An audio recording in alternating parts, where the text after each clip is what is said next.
देखते रहिए the prime news Abdul Rahman के साथ। इस वक्त की बड़ी खबर, महाराष्ट्र में होने वाले असेंबली चुनाव की तारीखों का आज ऐलान हो गया है। चुनाव आयोग ने आज कर दी है महाराष्ट्र में असेंबली चुनाव की तारीखों का ऐलान। महाराष्ट्र में 20 नवंबर को वोटिंग होगी, जबकि 23 नवंबर को वोटों की गिनती की जाएगी, यानी काउंटिंग की जाएगी। आज 3:50 पर chief election commissioner Rajiv Kumar ने इसका ऐलान किया है।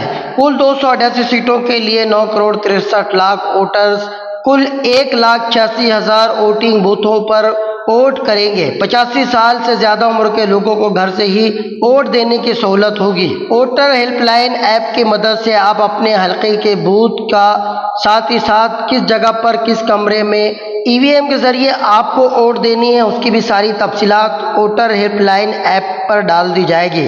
आज से आचार संहिता जो है वो लग गई है। इलेक्शन में लेन देन के इरादे से इस्तेमाल होने वाले रुपए, पैसे, शराब, हथियार या दीगर चीज़ों को रोकने के लिए सख्त इकदाम उठाए जाएंगे, जिसके लिए जगह जगह चेक पोस्ट लगाए जाएंगे। साथ ही साथ महकमा महसूल या दीगर एजेंसियों का गश्ती दस्तावेज तरतीब दिया गया है। 22 अक्टूबर को नोटिफिकेशन जारी कर दिया जाएगा। 29 अक्टूबर को नामजदगी की आखिरी तारीख होगी, यानी उम्मीदवार 29 अक्टूबर तक अपने नाम, अपने फॉर्म जमा करवा सकते हैं। 30 अक्टूबर को स्क्रूटनी यानी कि कागजात की छानबीन होगी। 4 नवंबर उम्मीदवारों को अपना नाम वापस लेने के लिए आखिरी तारीख होगी, यानी 4 नवंबर तक उम्मीदवार जो इलेक्शन ना लड़ना चाहे वो अपना नाम वापस ले सकते हैं। उसके ठीक 16 दिन बाद 20 नवंबर बरोज बुध को महाराष्ट्र में एक ही मरहले में वोटिंग होगी, जिसकी गिनती 23 नवंबर बरोज शनिचर को की जाएगी।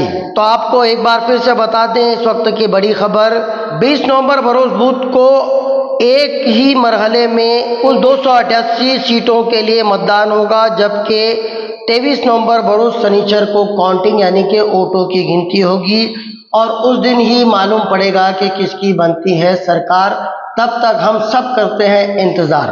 वोट देते वक्त इस बात का ख्याल रखें कि आज की आपकी की हुई गलती, गलत इंतखाब, गलत उम्मीदवार को चुनने का फैसला आने वाले कल में कहीं आपके बच्चों के लिए, आपके बच्चों के मुस्तकबिल के लिए खतरनाक न साबित हो। बिला खौफ व खतर आप अपने वोटों का इस्तेमाल करें।